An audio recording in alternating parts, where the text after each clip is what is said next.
മഴവിൽ അർമാദം. ടിക്കറ്റുകൾക്കായി സന്ദർശിക്കൂ QKerala.com. എടുത്തായിരുന്നു. Pills കഴിച്ചോണേ. എന്റെ ഫോൺ നമ്പർ എഴുതിയ പേപ്പർ ബാഗിൽ വെച്ചിട്ടുണ്ട്. വീടെത്തുമ്പോ ഒന്ന് വിളിച്ചാൽ സമാധാനമാവും. തനിച്ചു പോയാ വീടെത്തുമെന്ന് തോന്നുന്നില്ല. പോയിട്ട് വെറുതെ ഇല്ലെങ്കിൽ. അയ്യോ, അതിനെന്നാ പ്രയാസം? ആ ബാഗ് തന്നെ. പോകുന്ന വഴിക്ക് സംക്രാന്തിയിൽ ഇറങ്ങി ദാസന്റെ വീട്ടിലൊന്ന് കയറണം. എൻ്റെ കൂടെ ജയിലിൽ കിടന്ന ആളാ, നല്ലവനാ. അവൻ്റെ ഭാര്യ ഗർഭിണിയാ. കുറച്ച് പൈസയും 5-6 എഴുത്തും കൊടുക്കണം. അത്രേ താമസമുള്ളൂ. കൊല്ലം 5 ആയി ജയിലില്. ഇനിയിപ്പോ വീടെത്താൻ 1 ദിവസം കൂടി താമസിച്ചു എന്ന് വെച്ച് ഒന്നും സംഭവിക്കാനുമില്ല, നേടാനുമില്ല. അപ്പോ കൊലപാതകമായിരുന്നു.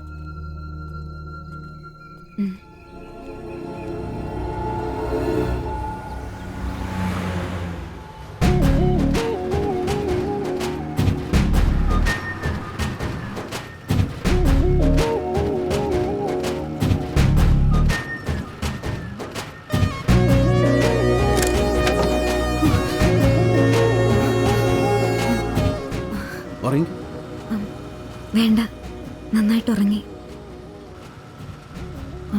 ഞാൻ കാരണം ഒരുപാട് ബുദ്ധിമുട്ടായി അല്ലേ? നമുക്കിഷ്ടം തോന്നുന്നവർക്ക് വേണ്ടി എന്തെങ്കിലും ചെയ്താൽ അതിന് ബുദ്ധിമുട്ടെന്ന് പറഞ്ഞുകൂടാ. അതൊരു സന്തോഷമാണ്. എന്തായിരുന്നു ജോലി? ജോലി മോഷണം, പിന്നെ അല്ലറ ചില്ലറ കൂലിത്തല്ല്. ആകാശത്തിലെ പറവകളെ പോലുള്ള ജീവിതം. വിതയ്ക്കുന്നില്ല, കൊയ്യുന്നില്ല, കളപ്പുരകളിൽ ശേഖരിക്കുന്നില്ല. ആരെങ്കിലും ശേഖരിച്ചു വെച്ചത് അടിച്ചു മാറ്റി ഹാപ്പിയായിട്ട് ജീവിക്കും. ജാതകത്തിൽ വരെ പറഞ്ഞിട്ടുണ്ട്, മകൻ നക്ഷത്രം, മേടൻ രാശി. മോഷ്ടിച്ചല്ലാതെ ജീവിക്കാൻ പറ്റില്ല. അതുകൊണ്ട് ഞാനായിട്ട് തിരുത്താൻ പോയില്ല. പക്ഷേ ഇപ്പം ജയിലിൽ പോയത് മോഷണ കുറ്റത്തിനല്ല. ഞാൻ ചെറുവത്തൂർ എൻ്റെ നാട്ടിൽ രാത്രി ഒരു 12 മണിക്ക് എൻ്റെ ജോലിയുടെ ആവശ്യത്തിനായിട്ട് റെയിൽവേ ട്രാക്കിൽ കൂടെ വരികയായിരുന്നു.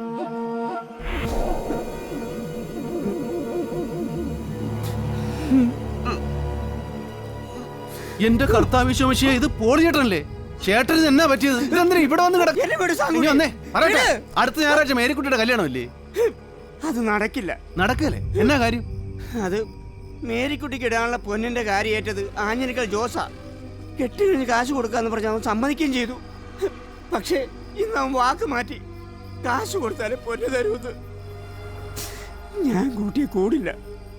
എന്റെ മുന്നിൽ വേറെ വഴിയില്ലേ സാക്കുട്ടി. സാക്കുട്ടി പോയിക്കോ, ഞാൻ തീരുമാനിച്ചു കഴിഞ്ഞു. നിങ്ങൾ ചത്തതുകൊണ്ട് മേരിക്കുട്ടിയുടെ കല്യാണം നടക്കുമോ? ഇല്ല. അതും പോരാഞ്ഞിട്ട് ജീവിതകാലം മുഴുവൻ അവൾക്ക് കണ്ണീരും. അപ്പന്റെ വക സമ്പാദ്യം ചാകാൻ നടക്കുന്നു. കട്ട മുതൽ കൊണ്ട് മോളെ കെട്ടിക്കാൻ തയ്യാറാണ് എങ്കിൽ സ്വർണം ഞാൻ കൊണ്ടുതരാം. ആരും അറിയത്തില്ല. പോളിയേട്ടൻ വാ, കല്യാണം നടക്കും.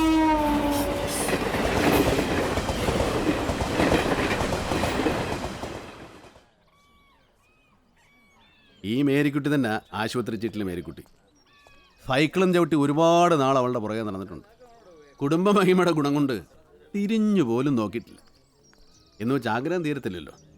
ഒരു ദിവസം കള്ളു കുടിച്ച് 4 കാലേ നിൽക്കുമ്പോഴാണ് ദാണ്ട നിൽക്കുന്നു അവളുടെ അപ്പം പോളിയേട്ടൻ മുമ്പിൽ. പേടിച്ച് നിർത്തി പറഞ്ഞു, മോളെ എനിക്ക് ഭയങ്കര ഇഷ്ടമാണ്, കെട്ടിച്ച് തരണം. പുള്ളിക്കാരൻ്റെ നല്ല ബുദ്ധിക്ക് തല തെറിക്കുമ്പോൾ ഒരാട്ടും 4 തെറി, അത്രേ പറഞ്ഞുള്ളൂ. അടിച്ചതൊക്കെ കത്തിപ്പോയി. അതോടെ ആ പൂതി ഞാനങ്ങ് വിട്ടു. ഒടേ തമ്പുരാൻ്റെ ഓരോ കോമഡി നോക്കണേ. കെട്ടാൻ ആഗ്രഹിച്ച പെണ്ണെ കെട്ടിച്ചു വിടാനുള്ള യോഗം ആ പുള്ളിക്കാരൻ എന്നെ ഏൽപ്പിച്ചു. അതുകൊണ്ട് അവളെ അന്തസ്സായിട്ട് കെട്ടിച്ചു വിടാൻ ഞാനങ്ങ് തീരുമാനിച്ചു.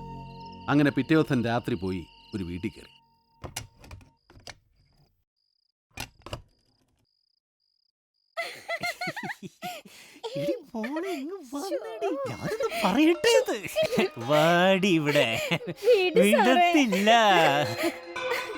ഞാനേ ഇങ്ങനൊന്നും ജീവിക്കേണ്ടവളല്ല. ഞാനും.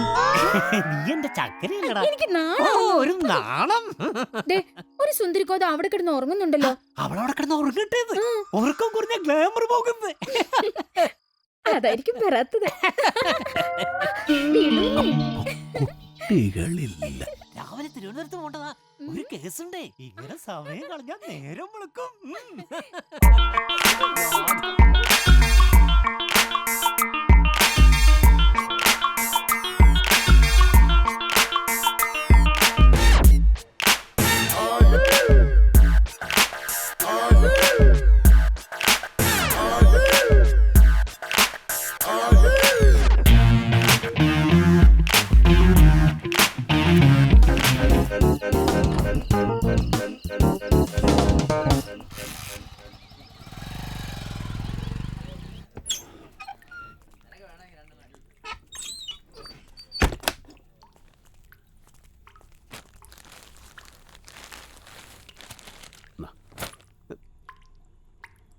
എത്ര പവനുണ്ടെന്ന് തൂക്കി നോക്കിയിട്ടില്ല.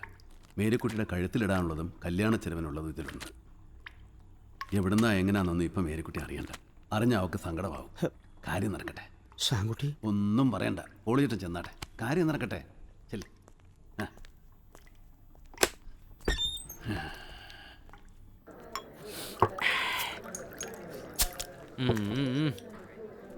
തട്ടിക്കൊഴിക്കണ പറഞ്ഞോ? ഓ, ഭയങ്കര ക്ഷീണം. ഇന്നലത്തെ നൈറ്റ് വർക്കിന്റെ. അപ്പൊ പിന്നെ സോഡ ഒഴിക്കണം. ഒഴിക്കണ്ട.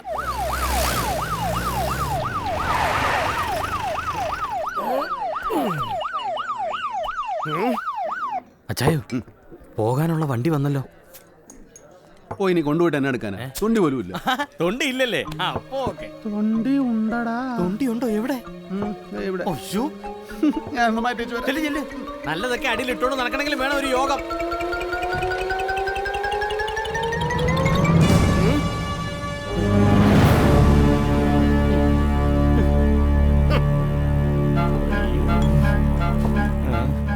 എവിടെടാ സാംസൺ? ഇപ്പൊ വരും സാർ. പോയതാ.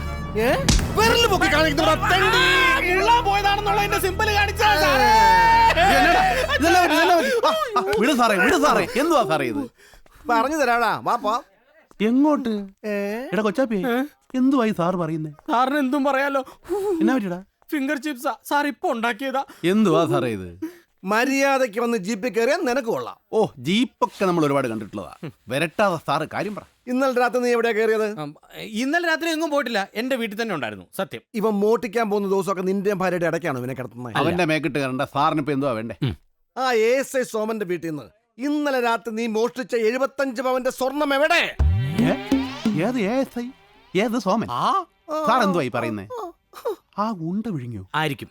അവന്റെ വീട്ടിൽ ഇത്രയും സ്വർണം? ഏയ് സാറേ, ചത്തത് കീചകനെങ്കിൽ കൊന്നത് ഭീമന്റെ കൊന്നുള്ള ഏർപ്പാട് വേണ്ട. ഞാൻ എടുത്താണെങ്കിൽ ഞാൻ പറയും ഞാൻ എടുത്തും. ഈ കണ്ടവന്റെ കൊച്ചന്റെ തന്തയാകാൻ എന്നെ കിട്ടത്തില്ല. സാറ് പോ. എടാ സോളമാ, ഓ ഒരു പൈൻ്റെ നീ സമ്മതിക്കലല്ലടാ. കൈ എടുക്ക സാറേ. മുണ്ടേ പിടിക്കരുത്, മുണ്ടേ പിടിക്കരുത്, മുണ്ടേ പിടിക്കരുത്, മുണ്ടേ പിടിക്കരുത്. മുണ്ട പിടിച്ച് നീ എന്ത് ചെയ്യും? മുണ്ടേ പിടിക്കരുത്. മുണ്ട പിടിച്ച് എന്ത് ചെയ്യുമെന്ന്? മുണ്ടേന്ന് വിടാനാ പറഞ്ഞത്. വീട്ടിലെ എന്ത് ചെയ്യടാ? വീട്ടിലെ കുഴപ്പവും ജീപ്പേ കയറില്ല, അതിൽ കുഴപ്പമാവും. കേറത്തില്ല. കേറില്ലേ? കേറത്തേ ഇല്ല. പിടിച്ചോണ്ട് പോയവനാ ജീപ്പ് കയറാ.